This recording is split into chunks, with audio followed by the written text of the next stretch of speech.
Howdy. Yes, I've decided to start every YouTube video with howdy. So enjoy that while it lasts, people. This video is going to be a little bit of a chat about one of the cameras that I own, the Hassleblad 500c. This one here.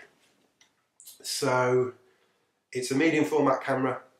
So it shoots 12 rolls to film. It shoots in a square format, which is 6x6.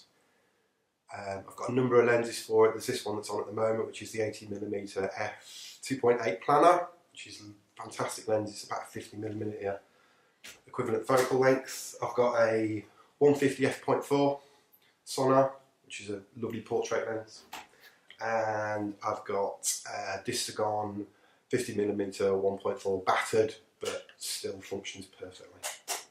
Probably 80% of the photos that I've taken with have been with the 80mm lens here, which is a super lens. There's loads of videos out there on how these cameras work and the technical nature of them and the history to them, but I'm just going to run through why I've got it, what I like about it, what I don't like about it, and why I've kept it, and then show some of my favourite photos at the end of it. So let's get the niggles out of the way to start with, shall we? What do I find difficult about using it?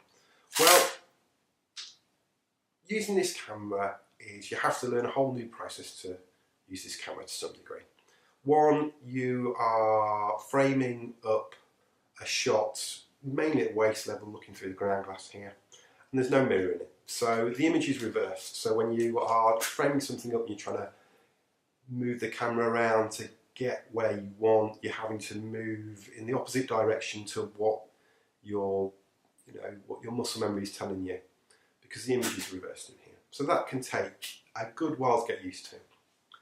And if you're swapping between cameras all the time like I do, between SLRs and rangefinders and this, there's always that readjustment period when you pop it out and take that first few photos where it just takes that a little bit longer to get your brain back in gear on how to use it. So there's that.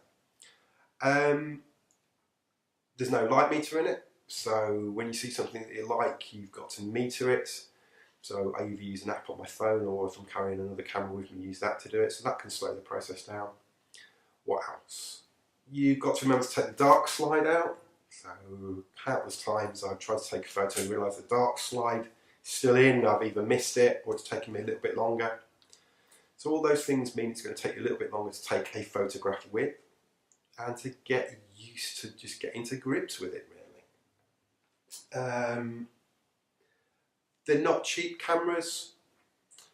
There are other 6x6 cameras that people say are better value for money, and the lenses aren't cheap either. So not for everyone. Why do I keep it, and what's good about it? Well, lenses for one. Zeiss lenses on this, I love the Zeiss lenses full stop, but the Zeiss lenses, especially this 80mm, it's really sharp. I just love the way they render, the lovely sharp and contrasty lenses, and I can't quite seem to get the same look from any other lenses that I try, so I keep coming back to it for that reason. What else? It's a lovely looking camera, it's a nice box, it's iconic, it's nice to have on a shelf. Looking through the ground glass, watching the world go by, it's a different experience. It's got a 3D pop to it, it's fantastic. When you're out and about with it, it's a conversation starter, so people come up to you and say, wow, what's that? Can I have a look through that? Which is a good way to get them into taking portraits and stuff. It's a modular camera system, so by that I mean the back comes off, this is where the film's stored, so you can have, I've got a couple of backs, I can have black and white or colour film in it, or different speeds. So I'm not just limited to whatever I've loaded up that day, if I've planned ahead. The clunk of the shutter, I just love it. And the noise it makes when you wind it on. I don't know, it's just something romantic about it that I like. It makes me feel like a photographer when I use it. This is a stupid reason, but there's a history to these Hassleblad cameras. As I said, they're iconic. You know, some of these adapted ones went to the moon and back, and that's not a reason to buy it. But sometimes it's just, you know, you buy and own things because you want to buy and own them, and you buy into the brand and the history of it. And being honest, there's a little bit about this Hassleblad camera that's why I've got one. Shallow, I know, but there you go. It's not for everyone, this camera. As I said, they're not cheap. You'll burn through some rolls when you get it taking photos, because that adjustment of sizing things up can really you can not always get the photo that you want to get. And so don't just think you're going to pick it up and automatically start producing fabulous images with it, because there's a fairly steep learning curve for it.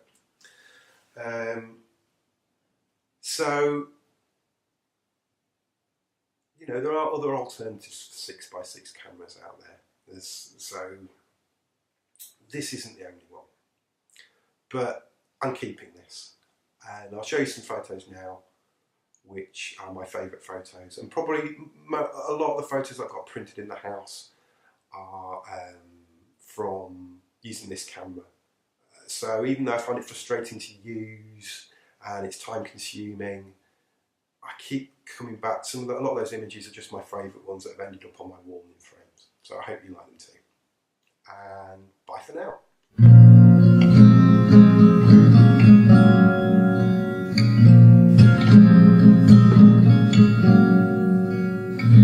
I used to be a renegade. I used to fool around. I couldn't take the punishment. I had to settle down. Now I'm playing it real straight, and yes, I cut my hair. You might think I'm crazy, but I don't even care, 'cause I can see what's going on. It's hip to be square. It's hip to be square.